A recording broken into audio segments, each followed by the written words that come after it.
thanks to Ksenia Tatarchenko for sharing her work with us.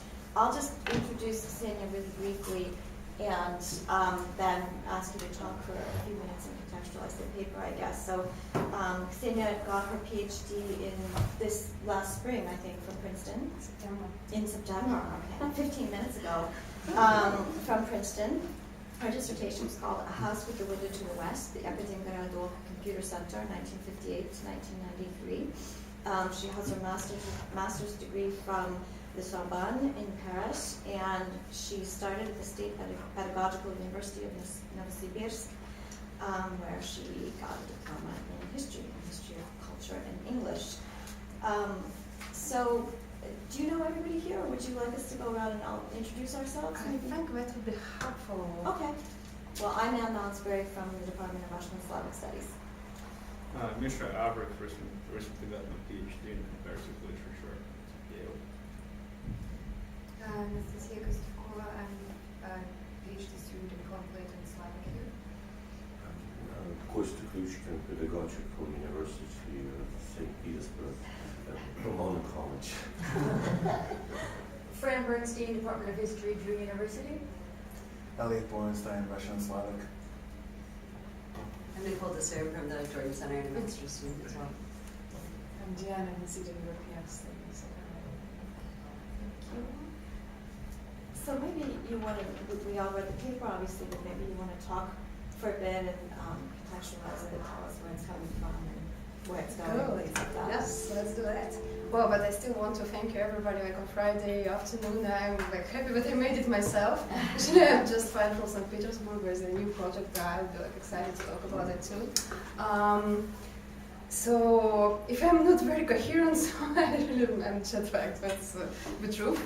But I'm very, very happy to be here. So as I kind of mentioned in my introduction, so this is a very new piece, but it's a very old project. So it's what I should tell that. So my dissertation is kind of monstrous creature, right? It has 3 layers. It's complex because it's about the city, it's about a particular institution, it's about the international community, it's about post-war, post-Stalinist science, and at the same time it's really about the Cold War, right? So it's about all these things. And like right now I'm figuring out how to divide it into a book. And basically it looks like there will be, I'm kind of trying to separate a region in this city into a separate Siberian story, which I'll tell one day, and the characters, related to that. And then I'm very much interested in the algorithmic community, so it's very hard to define, and that's one of the difficulties of the project talking about things related to computing, because the vocabulary is very difficult to translate. It's not the same in different countries. And so in this sense, for me, algorithm becomes this uniting platform, which allows me to see how people sort of form these new communities around the new machine, which is the computer. As I see it, this piece would belong to the book in some form. I don't know in which form yet. So if you allow me to talk more about it, because I'm really thinking about the project these days. I think there will be like 3 parts, one about this algorithmic community, about the computer languages and the representations that people exchange, letters, language descriptions. So, and also how do we represent the algorithm? So it's basically about the materiality of non-material things and how it really goes against the usual narratives that we have about the code and computer. So next I want to restore the stories that these people tell about themselves. And so the first part will be more about the 60s, when the Algo project came about. We'll for sure we have like Algo 61 and Algo 68, so it would be like chiefly 60s story. Then in the 70s there was so much history making on part of this community, and they do incredible things. They go to Uzbekistan, go to Las Almas to tell the stories about themselves. So it's about the discipline building, because that's about the time when we have computer science in the United States and we have informatica in the Soviet Union. And then in the 80s, this is what you have, right? The story is much older. It comes from this early community building exercise, let's say, and sort of how professional identity building as well. But in the 80s, at least in the Soviet Union, so again, right, it's not a Soviet story because it happens everywhere, but then particularly just in the Soviet case and how it connects to all other stories. This is where we have this particular sort of powerful idea of universal programming skills, and Ershov comes up with this slogan of computers, the second literacy. And this is what this piece is about, right? Initially, what I thought, I was much more interested in the local projects, how Ershov came to this slogan, right? So I know a lot about, which is not in this piece, I know a lot about particular group that he had in Akademgorodok, the summer schools that they organized, the distance schools that they organized, the software programs that they wrote. That was like the first thing that I wanted to restore, because this was happening in parallel to his sort of historical project and to his computational projects. But now I'm much more interested in telling a broader story, right? I really want to connect it to sort of the late socialism and how it was sort of the idea of sort of particular social orders that come through particular individuals, right? And in this case, we have the professional identity of programmers, which becomes mapped onto the official ideology and comes into fruition with particular intersection, right, of political networks, ideology, and hardware, right? Because it's really what we call a computer revolution, right? The arrival of a personal computer. And this is, we have this reform, and I became very much upset about the way people tell the story of this reform. They really want to see this kind of in a Whiggish way. It's like, oh, it was a failure, because well, it's easy to tell it this way, and what I'm trying to restore is, so what did it mean to the people at this point of time? And this is why sort of I really want to pick up this slice of, you know, early 80s, mid 80s, and this is sort of where sort of the documents I'm working with are coming from. The style of this particular piece is not at all characteristic to how I usually write. So this was partially an exercise of, you know, like post-dissertation liberation, right? Because in the dissertation it's very much about argument, how do you know, like how well you master the literature, you know, how it all fits together. Here I wanted really to liberate myself, and also I didn't want to make a choice, at least in the process of writing, between two communities to which I'm usually talking about, like history of science and technology, STES community, and Slavic, you know, historians and else. That's why I was actually talking to Ilya, and he said, well, just try writing it like the way it is, and then you'll figure out if it fits together, right? So I'm really sorry that he's not here, so but I think he'll still like give me some comments on that. So like from you, I'm really open-minded what we can do. I would really be very grateful to see how you think it. I know it's like very raw, right? It's very drafty, but if you still think that there is a potential to preserve this as it is, very complex, you know, based on resources, multimedia, everything, or maybe killing a part of it for preserving, but I still want to preserve the ambition, kind of, you know, because I think the ambition is kind of large.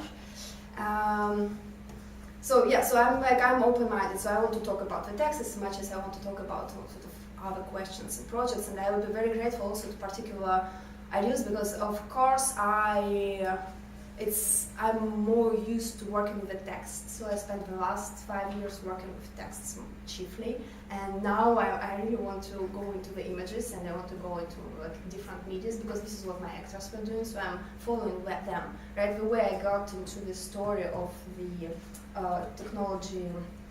technical молодежи, it was through the archive, so it wasn't because I'm like from the Soviet Union and I lived there in this period of time and I would be aware of this. No, I got there through the archive, so this is kind of, I discovered these materials, and this is how I'm like following what was important for my actors here in that period of time. I think I should stop talking for now, and I'm really looking forward to your questions. Thank you so much. Thank you. Is there any way you could show the images that you talk about? Right now? Yeah. Oh, let's try. Some of them, right? I do not have everything. So, because in this piece I'm opening, actually yes, I cut the electronic one. So, but the electronic images are less important. So these are the images from the program of the second literacy that Ershov gave, and this is what the way he wanted to publish it, and he had difficulties. That's very different from how I imagined them. Very different, which is interesting. Oh, because it didn't come through, because I normally send two attachments. No, there are no images. Oh, that's really hard. So no, I will need to put it on. Yeah, I'm so sorry about that. This was like a separate attachment with sort of the images of choice. So okay, the key image, which is actually maybe because maybe the problem currently I have that I work with several images, but actually the most important one is that one, and I think like everybody would recognize the Is that the one with the zipper? No, it's not the zipper. No, the zipper. This is the runner. This is the runner, right? So it's like the Victoria's run. That's the Newman. There's like no doubt about it. I saw that and I said, this is actually how I figured it out very much from the images, because the text is very kind of complex one, and it's really very helpful to see the images. So the last images, it's from the. So I can show you, if you prefer, I can show you several minutes of the movie, like 2 minutes, and also the technical melodiology images are those ones. They're extremely beautiful, they're incredibly beautiful, and very consistent as well. And I know, like in the history of science literature, there is a lot of work on images, and there is a lot of work on popular science, but very few people work with images in popular science. Like I have some examples in my mind, but it's really not something I have to reinvent how to do this kind of work.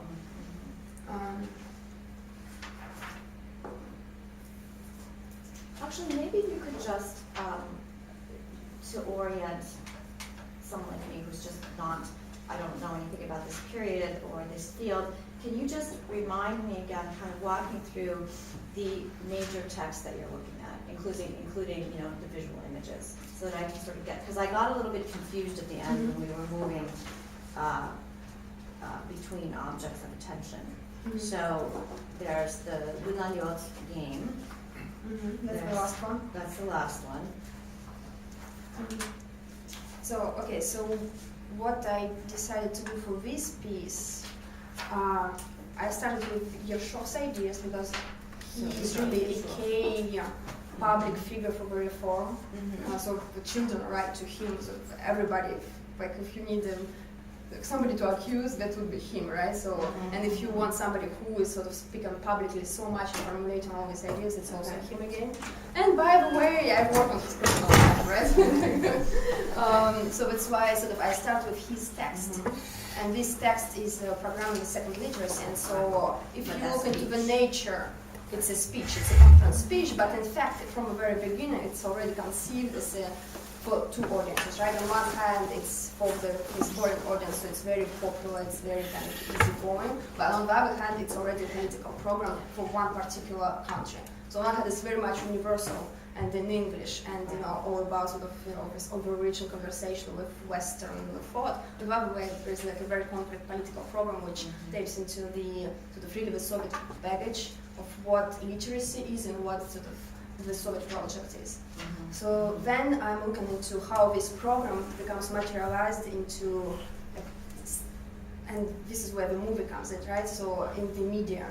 And why this movie is particularly interesting is because part of the, so the big problem with the reform was that it was really rushed in. So in March you have the order, state order. In September the children are supposed to begin learning. So it's crazy, right? They're training teachers, they're trying to publish textbooks, they're late with everything.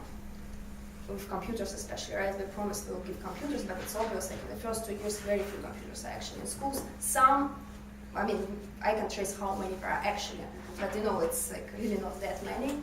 And what we have, they model it on the British computer literacy program, where the TV becomes a very important source of sort of mass education.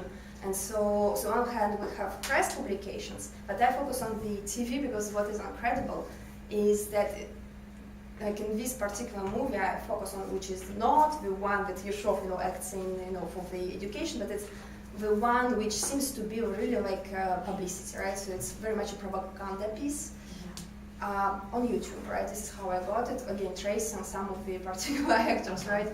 So, and the comments that people leave on YouTube are incredible, but this would be like a very different project.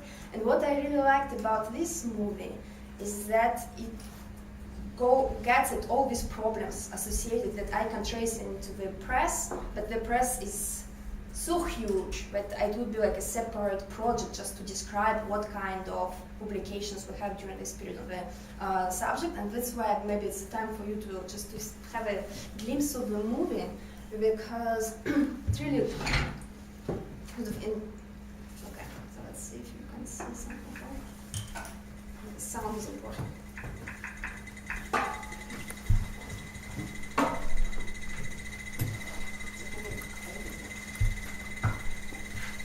So I don't need to translate for this audience, right? Yeah. Okay, really? Can we go to full screen? I cannot Oh, because because it's in the not- slide. Yeah, it's embedded, yeah.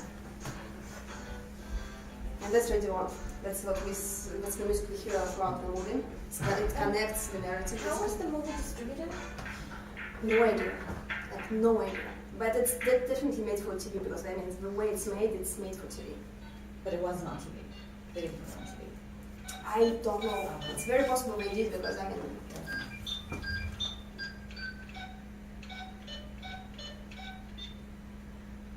Электронная вычислительная машина, или иначе компьютер. Вам знакомы эти термины? А знаете ли вы, что такое компьютер? So that's we have like nobody has it, but everybody Термин wants. называют первым в истории инструментом, усиливающим человеческий интеллект. Своего рода очки для разума. This is very much a platform of informatica, right? It's all artificial intelligence. I can't explain what's the intellectual agenda behind, and this is where we have grammatность. But it's important that we don't really show personal computer in the first minutes, right? They will show eventually, but it's not the. I mean, it's very much like it was in the 86, right? Not everybody can. And this is the avalanche, right, of the publications, and we have this kind of images. We have this. And this happens 3 times in the movie. They show all these publications 3 times. Because, I mean, I tried to, I was like, what would be the way I can trace them? I mean, it's like a digital humanities project. You cannot physically process all of them. Компьютер не просто электронный счет, как некоторые до сих пор думают. Он помогает человеку быстро и точно принимать решения, делать правильный выбор в сложнейших ситуациях. So the choice is like the key Именно word это here. сегодня во многом определяет наши успехи в самых различных сферах жизни. And this is Agatha. Сообщению с компьютером. And the revolution is also like on the key terms. What's the page? The revolution. Итак, компьютеризация школьного обучения в нашей стране. Кто наиболее компетентен в этом вопросе? Спросим компьютер. And then yeah, so I mean, yeah, the whole thing is incredible. Do you want to see the show, or do you want to see a couple I'm talking about this again? Okay, so that's gonna be because it's 20 minutes long. We don't want to sit for 20 minutes, right? So it's okay. The teacher is incredible. I mean, it's like we have like a set of characters which are. Okay. Oh, so that's the robot. Okay, let's do a little bit of the robot because it's pretty key. So, and this is actually very much characteristic. Like when the American educators were commenting on the reform, it was very much important for them to stress that there's a different imagination of what information age is about. Is by bringing up the worker, like the worker which will be able to work with programmable tools.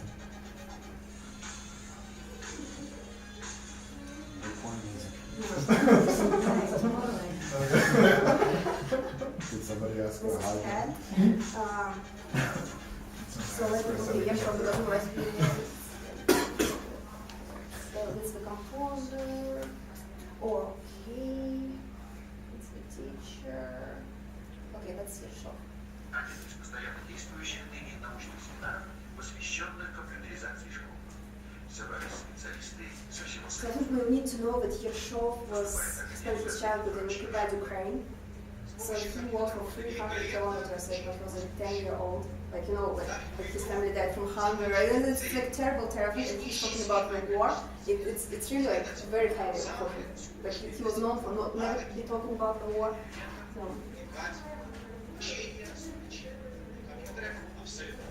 So there is a parallel thing I do not write about this project Shkola, and this is what he's talking about. It's very close to Paper, it's the idea that so it's still very popular idea to be learning programming in the same time as you learn how to speak and to count. высокопарности, но в отношении освоения компьютерной техники внутри ее в обществе мы находимся сейчас в позиции 41. И вспоминать об этом будете тоже страшно. А если вы знаете, что надо делать, вы идете. So that's his book, and that's the classroom with, the computers. Like, they're wearing these red coats because the idea was that the dust was very dangerous. There were so much failures with this equipment; it was very fragile. So they're wearing these coats to protect. Wow. It does look like that. It does maybe it's that. So I didn't hear all of it. So how is he comparing where we are now in computers to 1941? He said it's like 1941. So we're at the beginning of a novel? Is that what he means? It's if you don't have that stuff. Yeah. Oh, in the paper you said it's all about resisting an attack, right? Or Yeah. So it's really about sort of defending the Soviet project. Yeah. Wow. It is about defending the Soviet project. So this is the handsome couple. We do not see that's not kind of really good, but we spend 1 minute and 20 minutes, they spend over 1 minute on this couple. It's like really, people who watch it on YouTube, this is what they notice.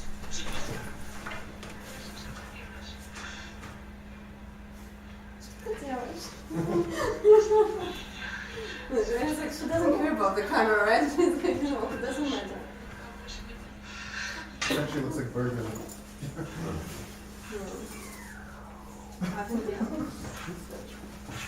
So,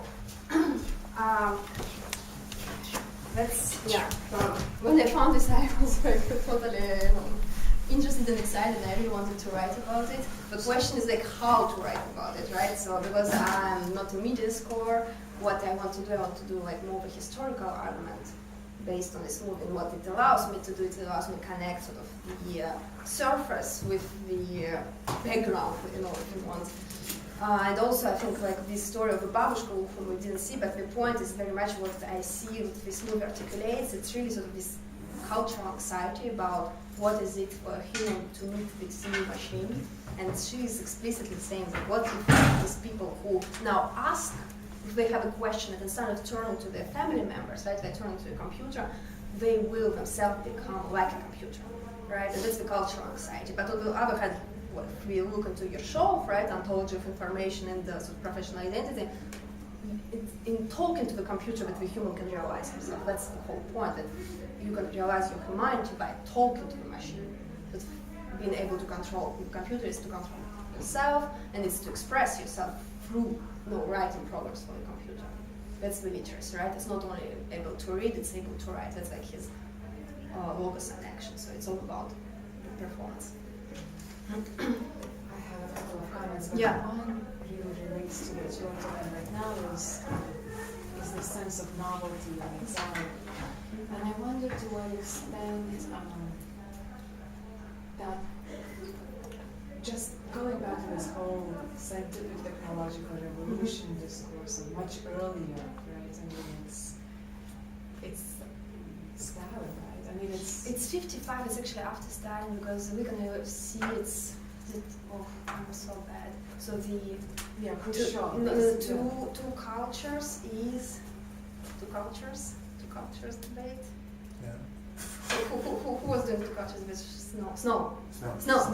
So Snow, like the scientific technical revolution in the Western context is Snow, and this is about sort of mid-50s, and it's about the same time as it's sort of really debated in the Soviet Union, and by the early 60s, sort of it goes on the party programs. And that's the time of Akademgorodok, and I can see how people sort of relate to this discourse and how they talk about innovation. And this is where Ershov is a young student being hired and he goes to Akademgorodok, so it's all there, right? So, but this time in the 80s, he's able to appropriate the discourse of a scientific technical revolution to argue that the particular profession that he came to represent, right, is the carrier of the ethos of the futurist revolution. Yeah, so I guess my question is to what extent it's a story of novelty and a break in the particular relationship of the socialist man with the technological future, and to what extent it is a continuity of this reinvention of the same kind of story that happened. I mean,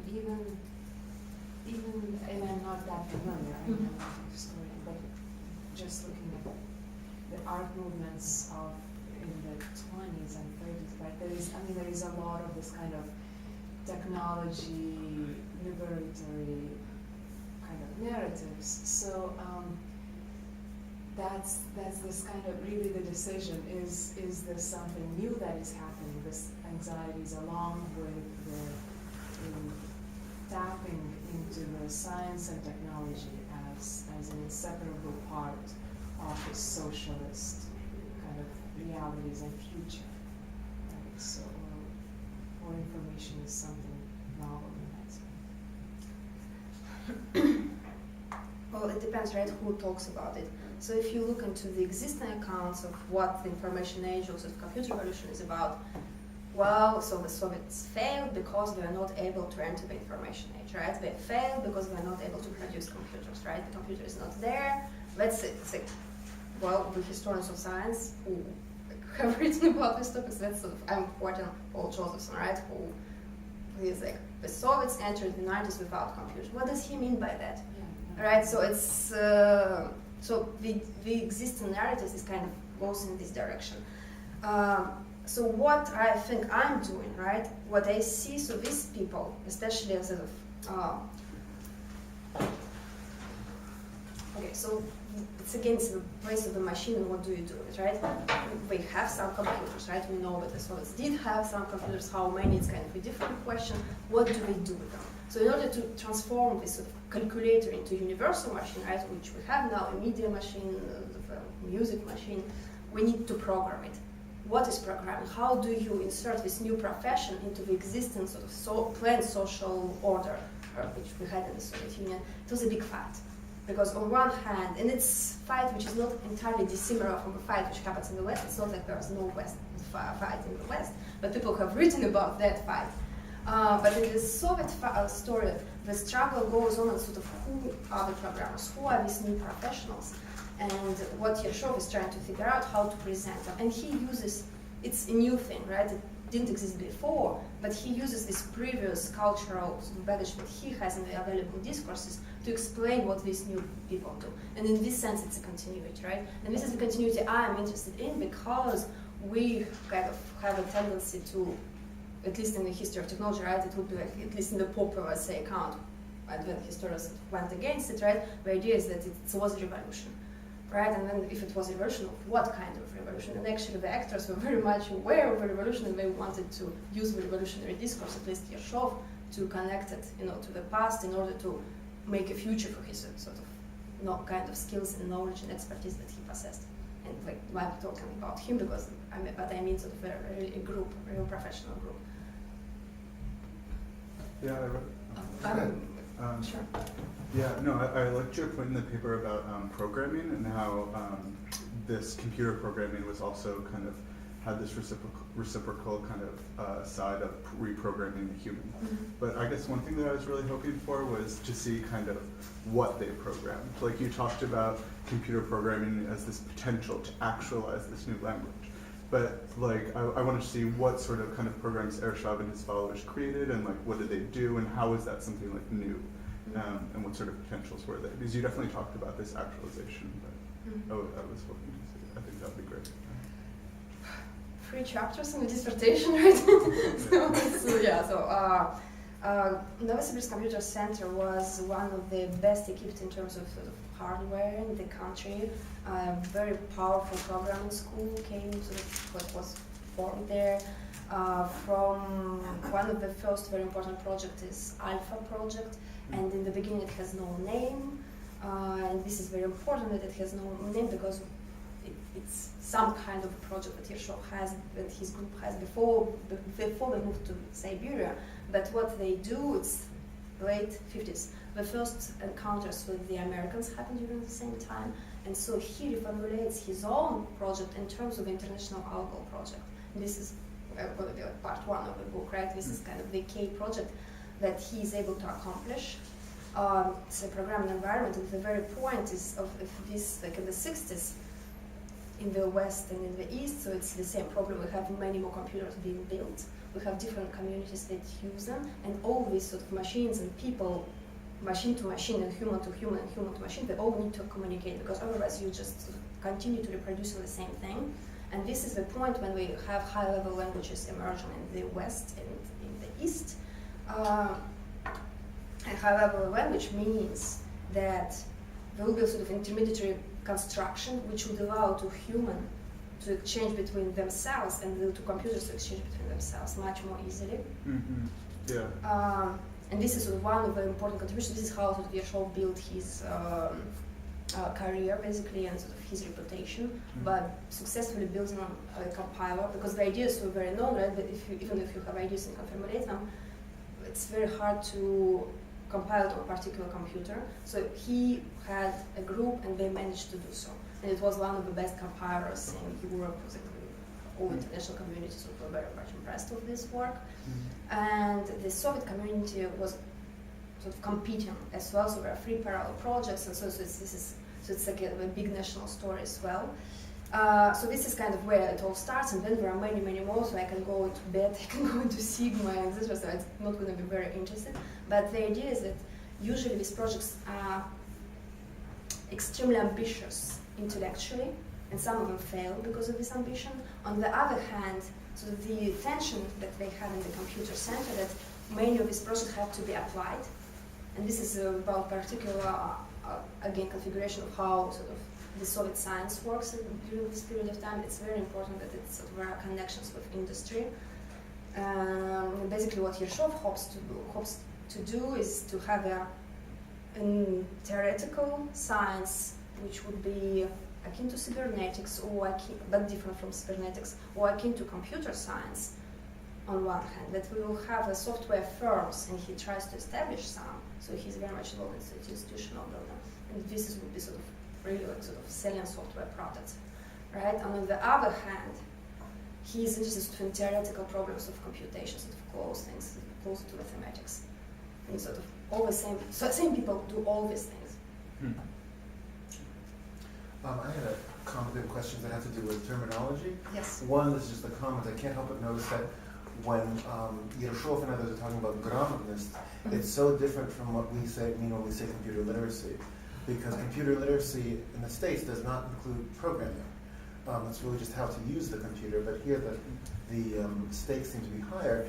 And the second is this whole notion of thinking algorithmically, which strikes me as a sort of wonderfully naive internationalism that you have along the lines of, music as the international language. This idea that somehow algorithms are going to rise above anything particular, and yet there's something so particular about the focus on algorithms. I mean, yes, you need algorithms for programming, but I mean, you give some examples here. If at the same time that people are studying computer science in the Soviet Union, in the States, it's done so differently in that, if I understand correctly, in the Soviet Union, you would have to write your algorithm, prove your algorithm works, do all the stuff with the algorithm before they even let you near the computer.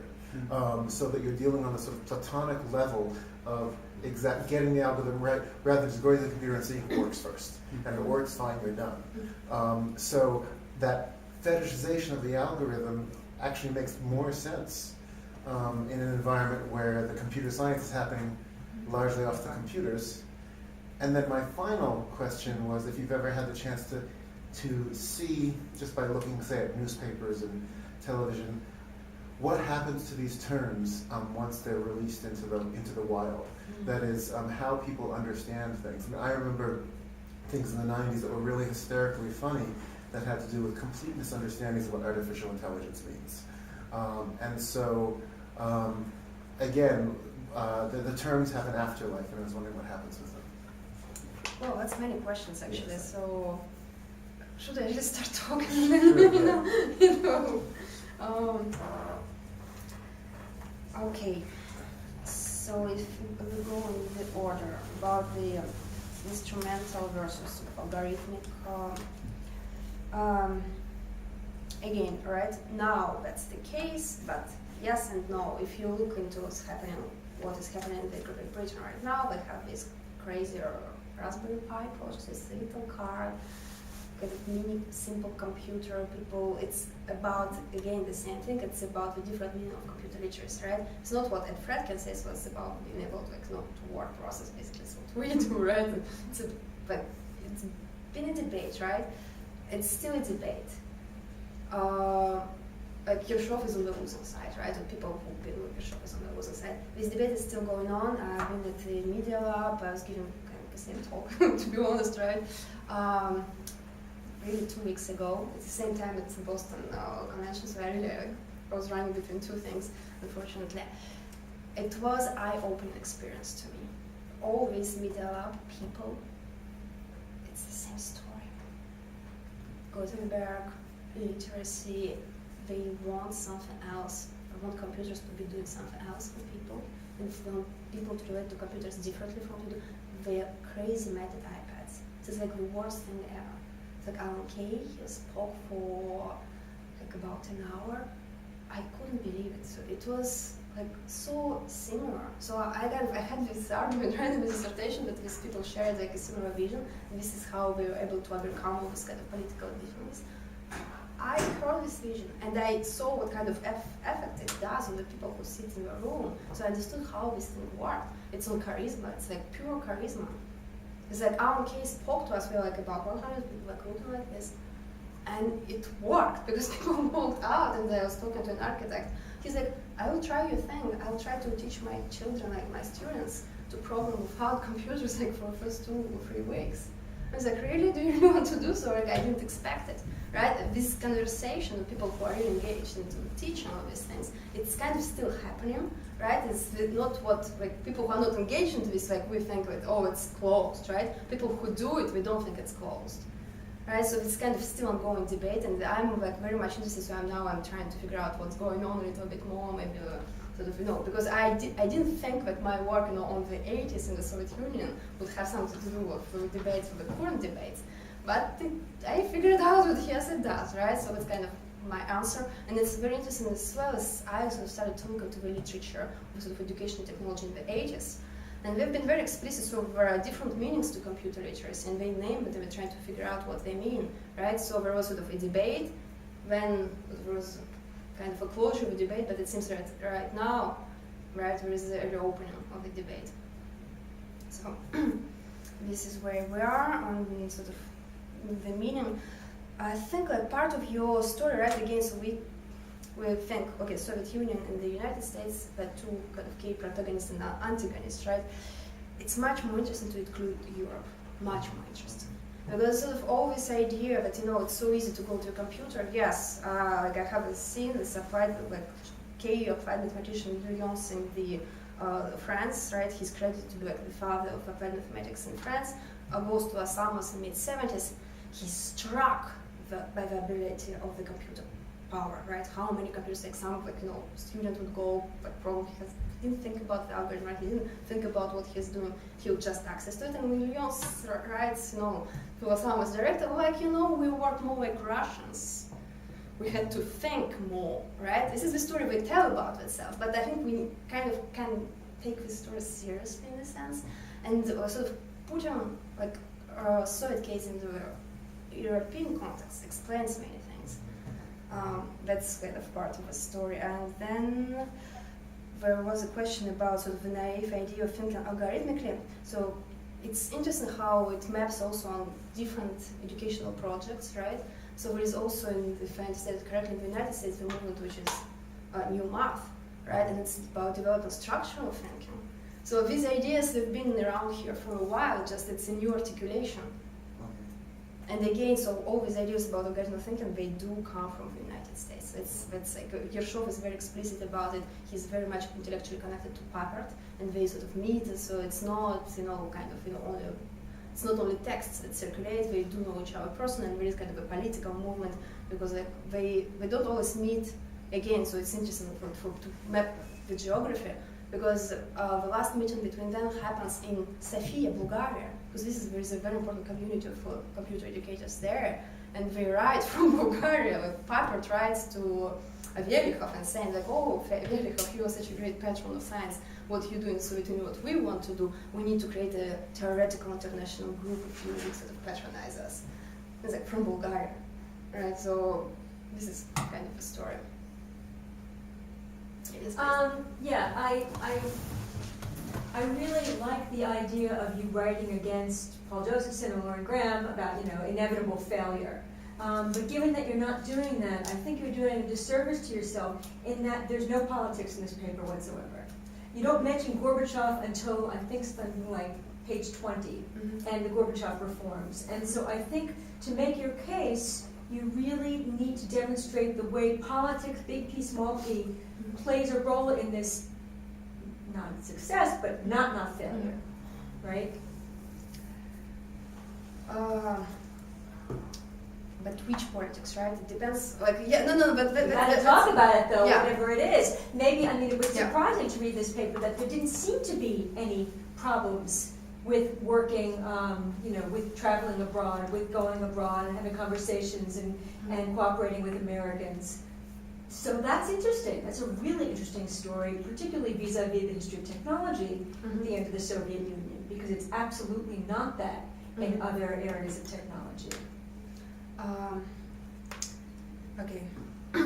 I do focus on politics much more in the dissertation.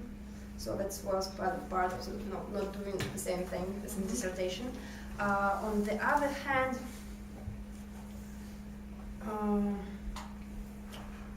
if I make the reform part of sort of Gorbachev reforms, I do not explain where it comes from. Right? It becomes a Gorbachev story. The reform is enabled by Gorbachev reforms. It's enabled by particular sort of juncture of the networks that Ershov hooks up with Verikov is so close to Gorbachev for different reasons, right? But all the ideas they come from much earlier, right? And this is what I really wanted to get at. So it's not the perestroika reform, and it's not a failure with perestroika. It's just sort of the very end. Because perestroika ends and the reform ends at the same time as perestroika. This is how we have these failure discourses. This is where it's kind of interesting for me.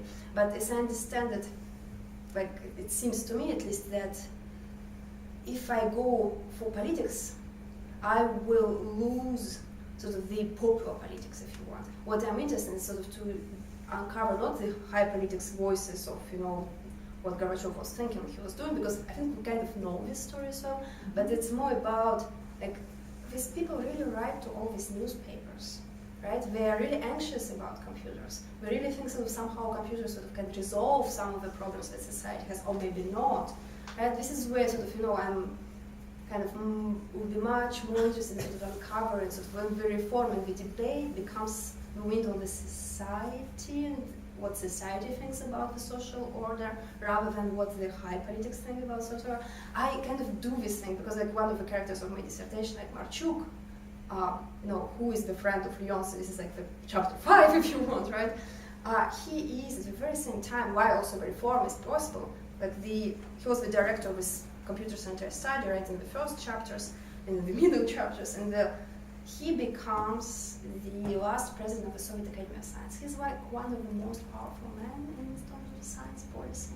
So I can tell this story, but I have like a better character and like sort of better, if I wanted to tell a story about the science and politics, that's kind of where I thought I kind of, covered my ground there. But I mean, for this text, I was thinking that I'm really working with kind of with imagination and sort of politics of imagination and sort of the politics of enabling this imagination, less than with the real political forces. And the political forces are in play because of hardware.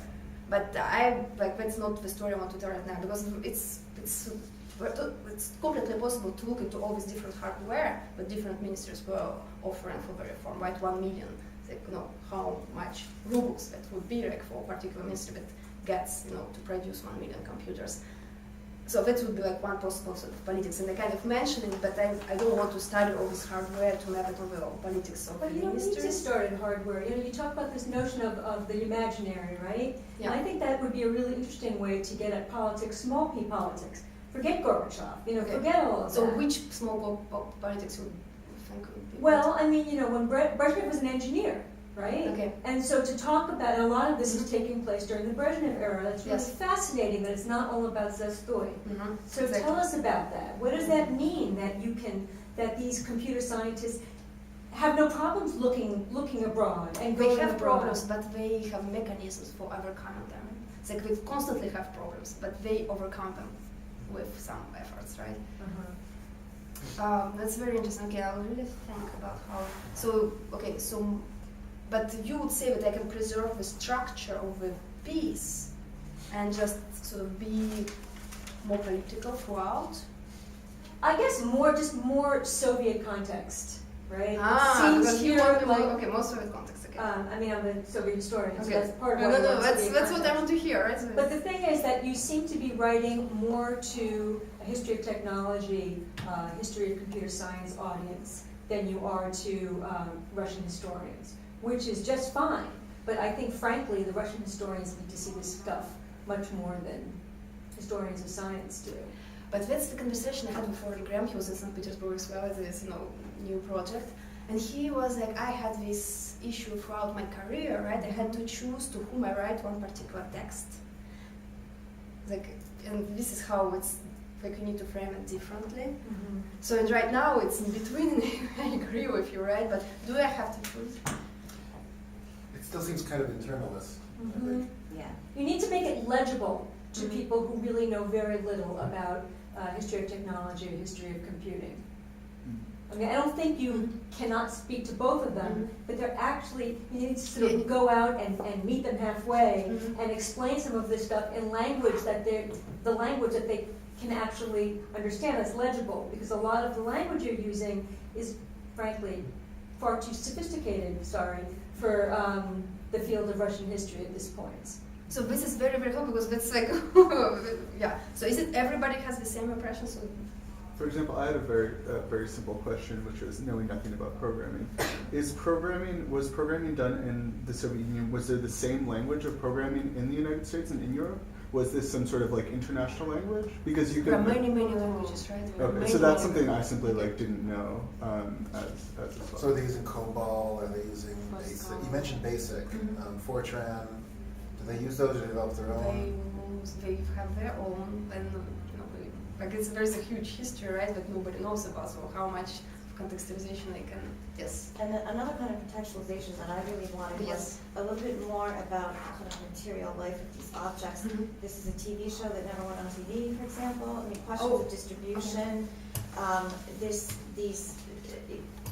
magazines and journals that you're talking about, how widely distributed were they? Who read them?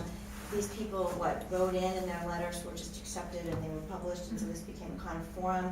I have no idea what scale of interaction you're talking about.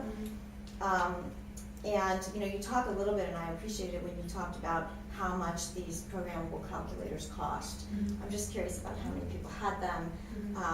But how could you know, right? Well, I don't know. I'm not. Yeah, it's like you. But I mean, I want a little bit of context. I know that they're extremely popular because you can find it so easily because I basically went through all these forums, people who antiquarian people around, they collect these things and they say they're so available. So there have been thousands and thousands and thousands of them. Oh, I'm sorry, I interrupted you. No, but that's already a very useful piece of information. Yeah. And they worked? They work. They worked. They worked very well, actually. So the thing was that this is what people say on all these forums, because that's like the only source I basically have, right? Is that there was a high infant mortality rate, right? If it sort of, when you buy a new calculator and it sort of crashes, then that's it. But if it works, it will work for a very, very long time. So this is a Soviet military kind of technology, right? I mean, that actually just plays perfectly into this discourse of what's the good side of Отечественное, right? It's gonna, the cars will run. You can. There's this whole stuff about the cars can withstand our terrible roads. All of this kind of Energizer Bunny meets Stakhanovite thing that goes on. So it's kind of fascinating. Yeah, and it's also building on it. There is all this kind of do-it-yourself, yeah. I mean, that programming itself, instead of the consumer-oriented education, is actually in some ways ties more into that by learning programming. right? You have some better access to that machine. And that kind of reveals this kind of almost, to what extent that was a decision within the institutions to kind of orient yourself towards this more productivist and hands-on human consumer, rather than just kind of somebody who just like plays with the machine. It was something like that in the States though early on too. I mean, if you read It's a the Steve Jobs biography, Yeah. they're all just making circuit boards. Yeah. It's this fun thing. But it's even more, right? That's the huge, like, kind of popular discourse of that's the invention in the United States. It happens in the garage, right? And then people now know that it's not quite true. But the idea is like hackers are the heroes of the computer revolution, right? Yeah. So Exactly, and now And if you're not in the also garage.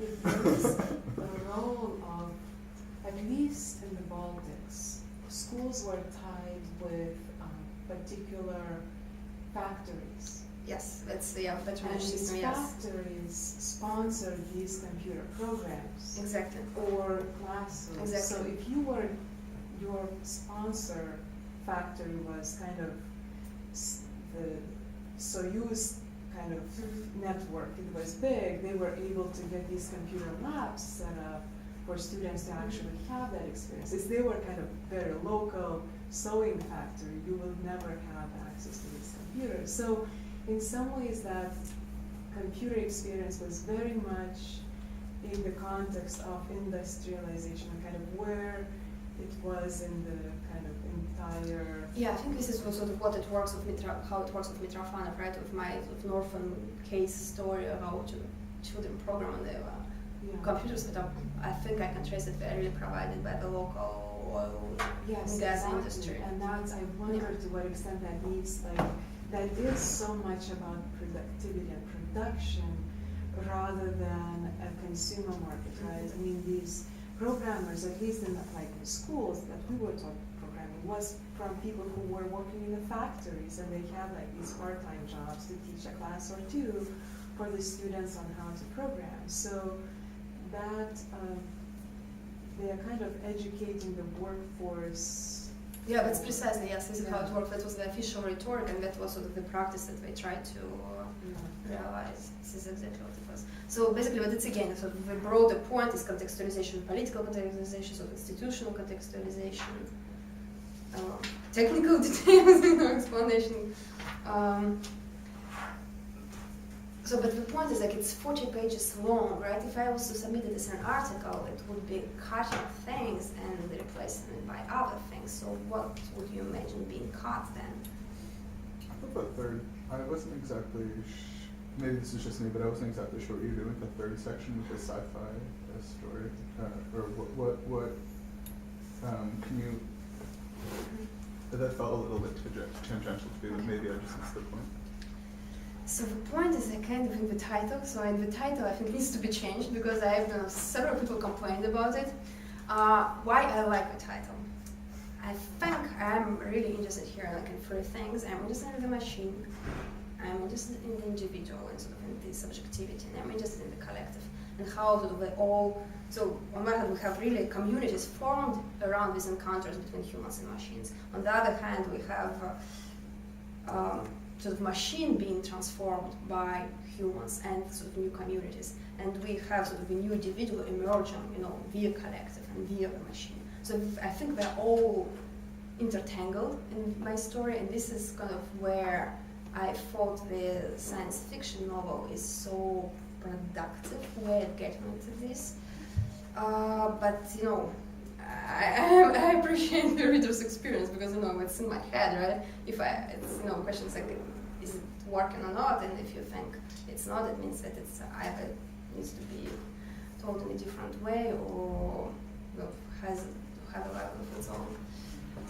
Yes, sure. I actually had a suggestion about the sci-fi section, which was one of the, as a literary scholar, I guess that was one of the sections that I liked the most, except it really struck me that what was the role, so this was a novel that was serialized in Technical Молодежи. Right. Now, what was the role of this novel in a journal that was at least ostensibly, a scientific magazine with educational purposes, or I don't know much about the publication, but why was it there? I mean, to me, apart from the fact that it seems unthinkable to me that a novel would be serialized in like Nature or in Scientific American or something like that. What was the role of that specific novel? And was it propaganda? Because there are elements of propaganda. Was it? What was it? Was it some sort of educational material? And I think maybe based on that, some interesting arguments could be made, such as, I mean, you could speculate about the genre of this text. And was this a detective novel? Was this just pure science fiction? What is this? It's travel.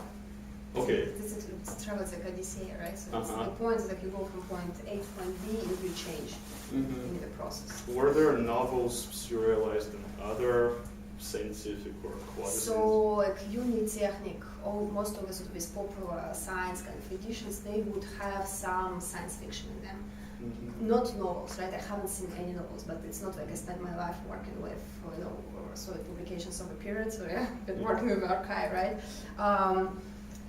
What I've seen from what I was able to find, like this, it's kind of exceptional, and it's extremely popular, so it extremely strikes the imagination. So the novel really sort of helps to form this community because they open with this very dry. Let's see if I can show you the image. So that's первое знакомство.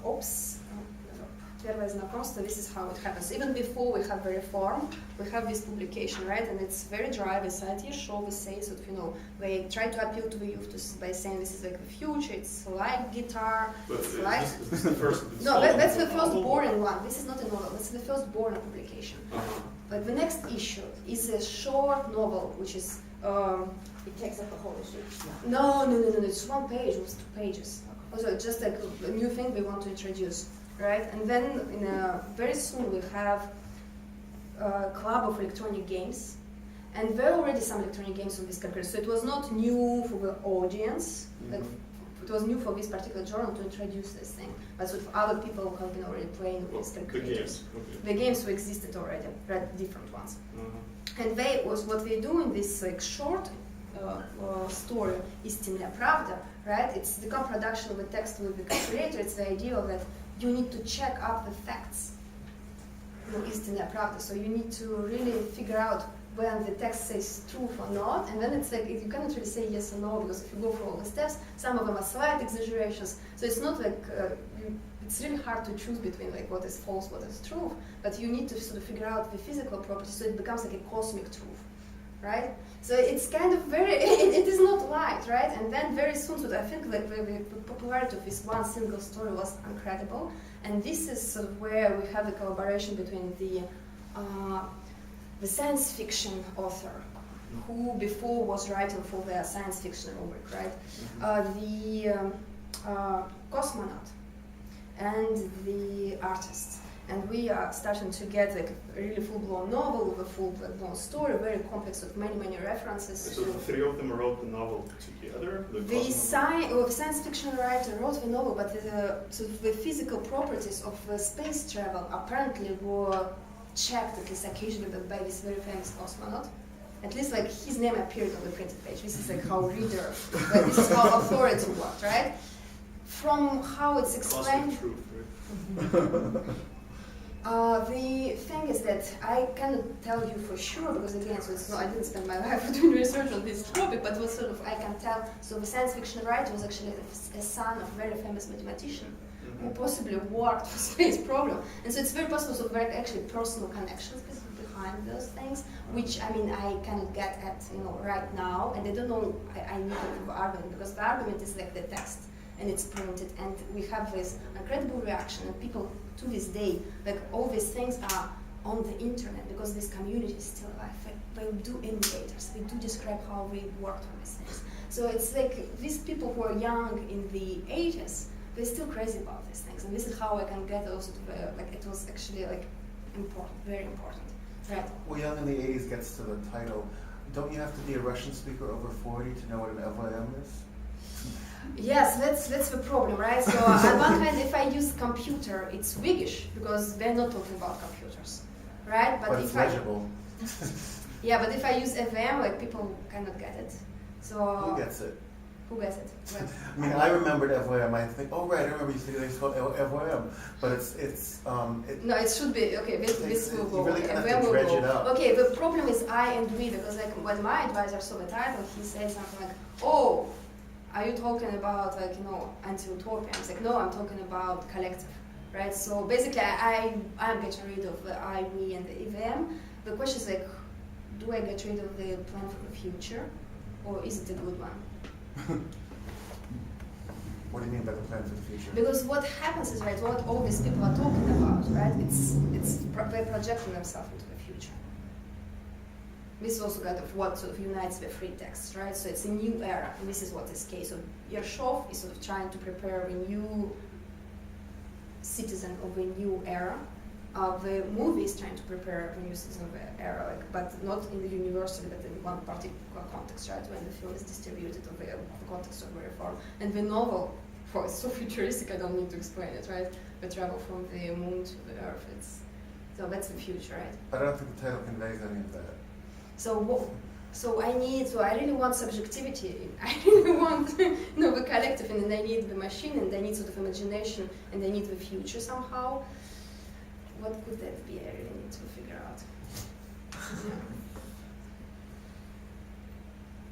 Well, so is the future of failure, or I mean, it seems like failure, or this discourse of failure is. But like we do not know it's going to be failure yet, right? Yeah.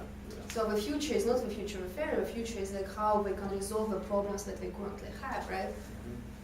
And Ershov basically thinks like we'll have a much better society, harmonious society, if everybody can control themselves and can express themselves correctly, right? The movie makers, at least the way sort of they project like the image we have, they kind of very much buy into this story, right? Because the Ershov doesn't tell all these assumptions, but they're really in the images and they're in the story, and they take parts in it, and so. But we see that sort of it's not, the story is not taken for granted by the audience, because we have this babushka which says like, oh, what if it's not true? What if the humans will become the machines? Or how about the family, right? That's sort of the end point. How about the family? And like the third part is actually these youths are already programming, right? And they're already creating for algorithm, and they're already doing all these things. How many of them? Again, hard to tell. It's one of the most popular journals for the Soviet youth. It goes in the library, so it's really like, if there's one copy, it doesn't mean that one person would read it. It means that many people would read it. I mean, it's very hard for me to tell. I haven't worked at the archive, obviously, again, because it's something I discovered over the summer. And I don't know if, like, again, for the argument I want to make, if I just work with what is on the printed page, like for now, right? And then if I, like, for the book, I can maybe do like additional background research. So it's the question, what can I publish soon? To be honest, because I know, things like this, I want to get it out basically. But which version of this is a big question, and which journal? And because I was talking to, in Slavic, I was talking to people who would push me to publish it in sort of in science technology journals, and they have, obviously they want this less Soviet stuff and much more sort of, human-machine interaction story. I think it's closer. If the goal is to get it out there quickly, I think that's probably the better venue. I don't think you have as much work to do if you're going to be, presenting it to science and technology specialists. I think there's a lot more work to be done if it's going to be for Soviet and Russian specialists. Okay. Which journals have a shorter turnaround time? It's about the same for higher level titles. It's about the same. It's well, I mean, so what is it for? Basically, I mean, it's like with very different possibilities. I was thinking of the Belgian culture is one. It's not history, so it's. Oh no! Like history of science, and for the history, obviously, I was trying critical, but maybe like I don't know. So that's why I'm. I had a question just out of curiosity about gender. I mean, you have the retrograde babushka who's not getting it, obviously. Is that because she's older, because she's female? And you have the cute girl saying, and the guy is programming or something. I'm just curious about how this stuff is gendered overall. It is incredibly gendered, but just in obvious ways. So it's clear that sort of with the novel in the calculators, it's so easy. It's really very much male. So I looked for all the publications. I found one female reader. It was a poem by a female reader, so it was no problem by female reader. It was a poem by a female reader. All right. So it's and all the characters. It's all about masculinity. Right? There are two male characters, the pilot and the co-pilot. It's straightforward. It's straightforward, like male imagination and masculinity story. But so that's like this is where it is. But if you look into the educational program, then it's universal, and this is where I think it's kind of would be an important difference to make, I guess. From the very early on, I mean, when the educational program, it should be universal, so it's not at all gendered, right? But it's just the cultural take is a gendered one.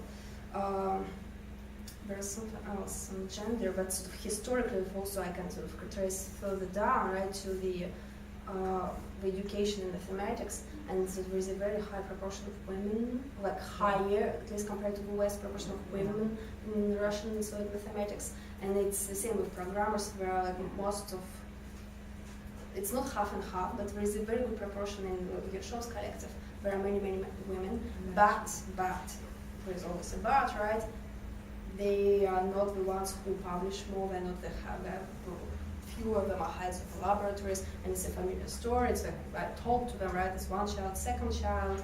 You take 3 years old, the technology changes, you come back as a translator, right? I think there is also another, and that's a great question, because there is a lot of this kind of sense that this is a good job for a woman because you have fixed hours, you can have people substitute. It's a feminine job. Oh, it's the opposite with programmers. It's the opposite. They work 24 hours per day, 7 days per week, 360 per year. For the, like, let's say people who go for the education in engineering, in programming.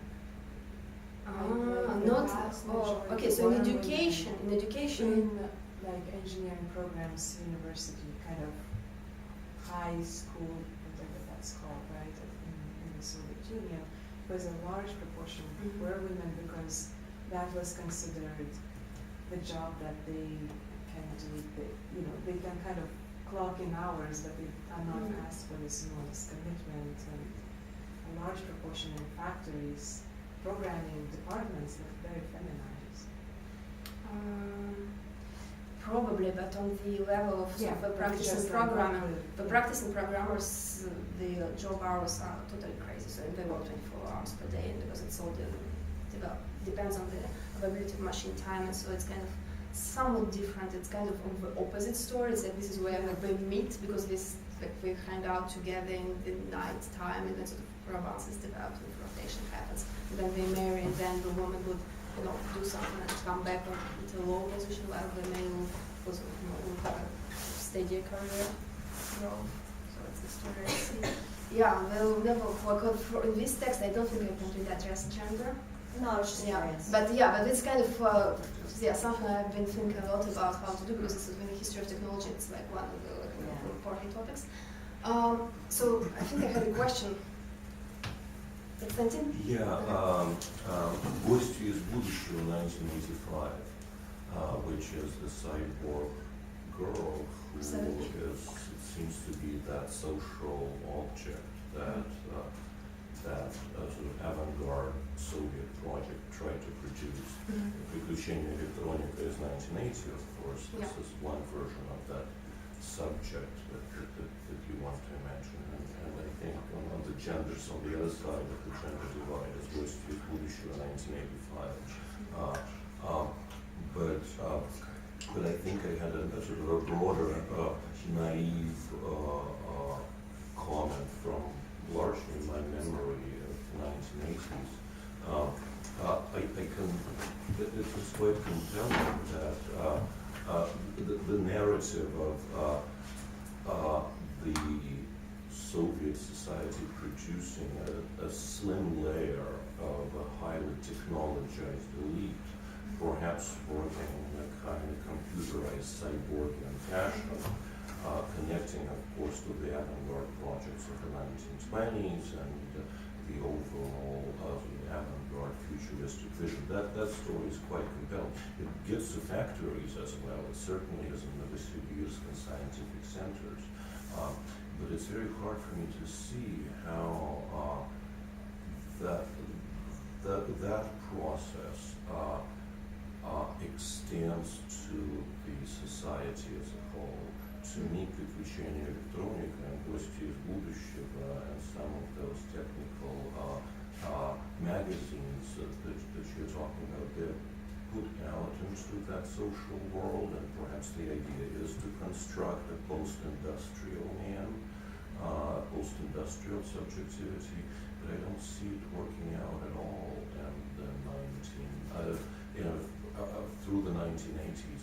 It is working out in Petersburg into Fizmat-shkola, where they do have computers, and I can see the people who study in those schools actually becoming into those subjects, or are moving to become the subjects that you have in mind. But my father, who runs a factory producing electronic equipment for rockets starting off submarines. Was it Svetlana? No, it's Объединение Гранит.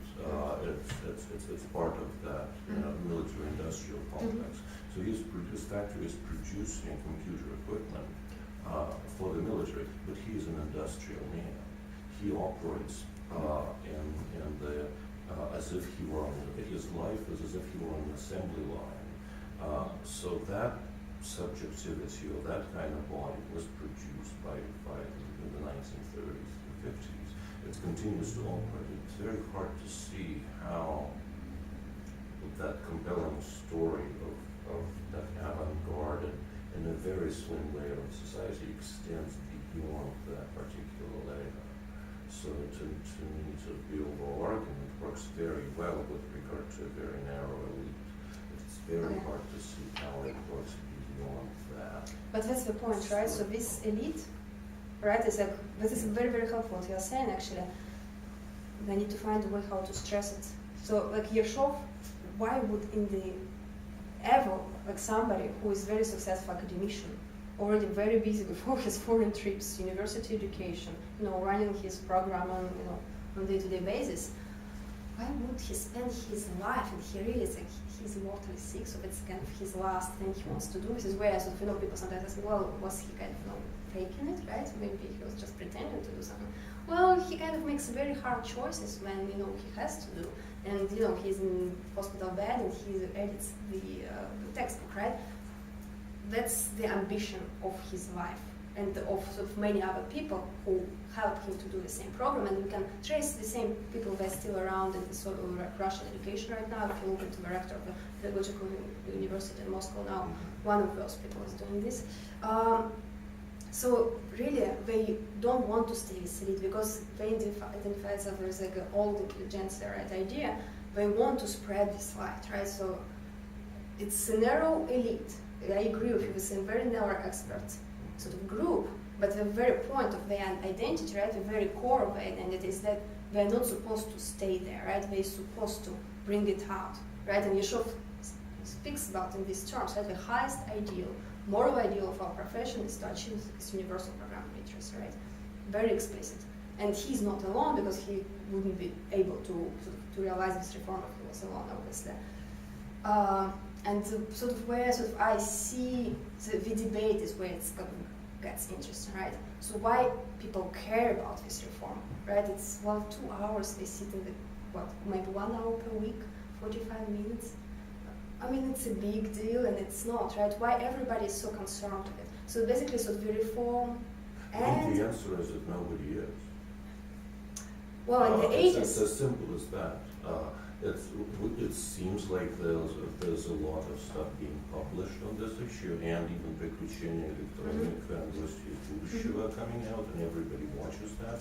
But apart from Ershov and from the weird elite groups that are producing dreams of some kind of resurrection for themselves, really, the rest of the population watches that and goes to the dacha and associates their future with natural reproduction. So why do you think they rewrite to all these forms? Why do you think all these children buy these calculators and write to the forms? It's a very hard argument to make for historians that the data that we can collect about people writing to magazines and buying calculators, that data is relevant, that it does really prove that that some kind of relevant segment of the society outside of the very narrow elite is actually changing.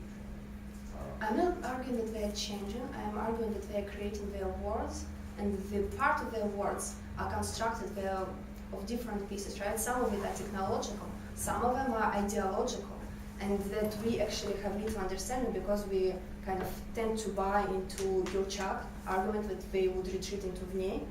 And I disagree because I think what my evidence shows that they are not in Vnei, and even when constructed, Vnei is constructed of the pieces from the outside. And this is where I think, so that I agree with this piece, maybe like for now I'll publish probably, published in the Science and Technology Journal, but I think sort of my larger relevance sort of what I do is sort of restoring this information age. It's like we kind of get a different picture of the late Soviet Union.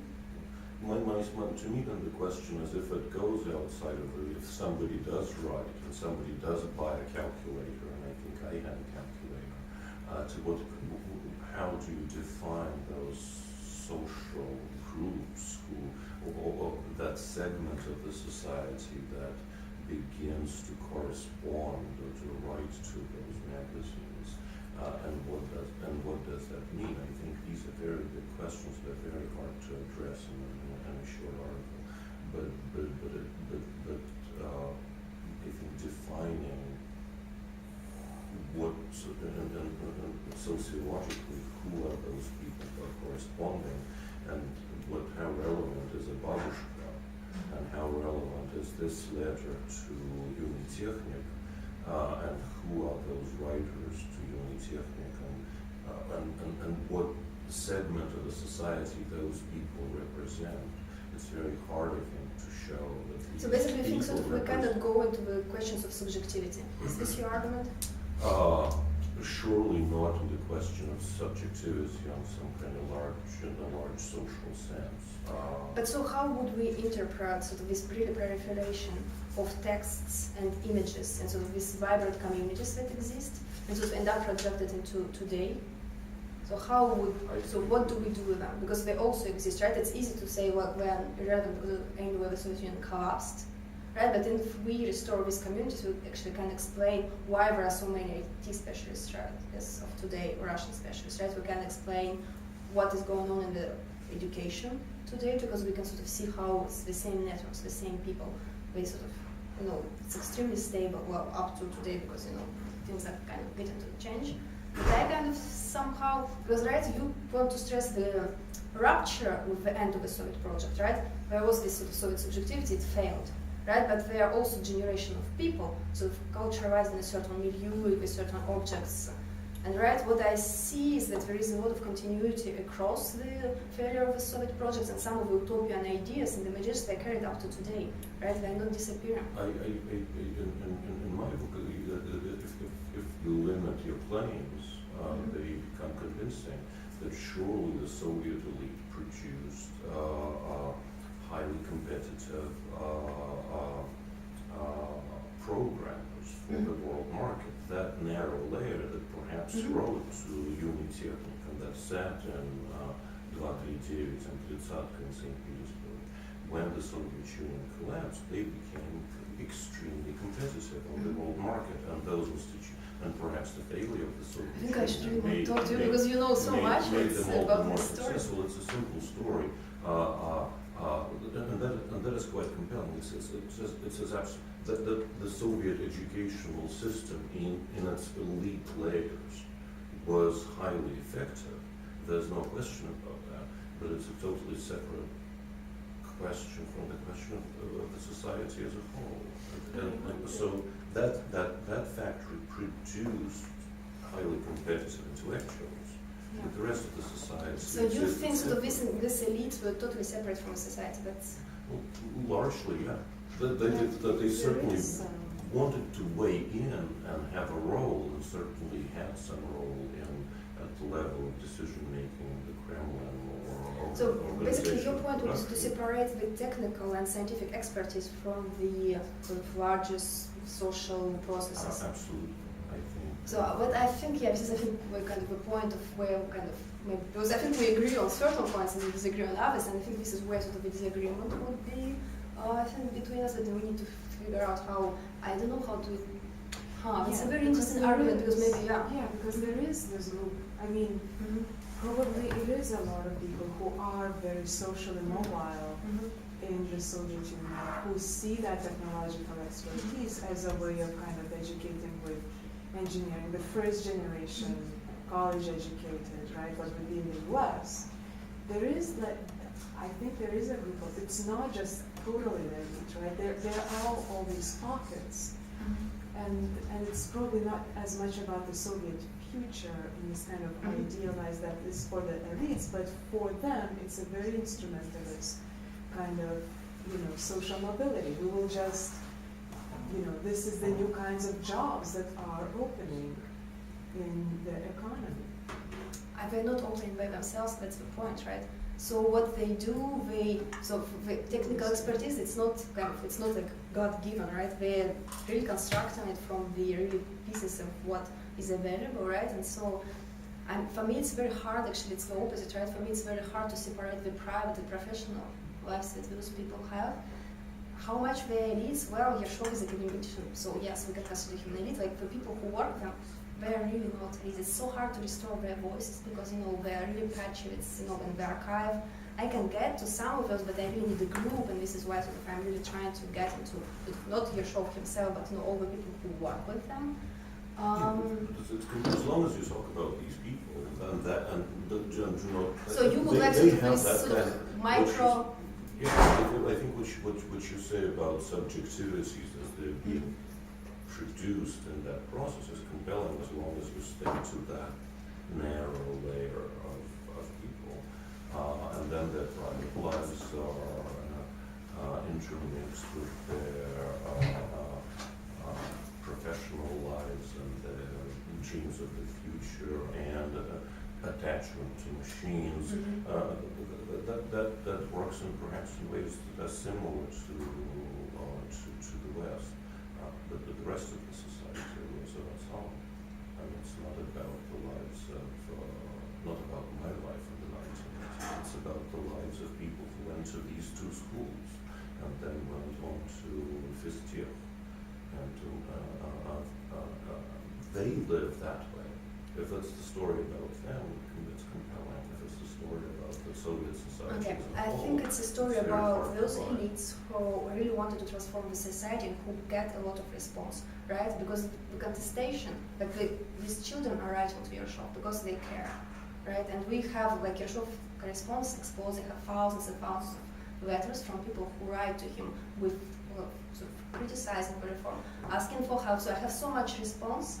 Like really, there are thousands of publications, thousands of letters. So maybe, okay, I agree with you, we can't restore the society as a whole, but that's not what I'm trying to do. I'm trying to restore a conflict which allows us a look into what kind of important things these people were caring about, right? And the machine is very important because it becomes a crystallizer of sort of hopes and fears. This is sort of what I hope to do. Hopes and Fears is a website. Well,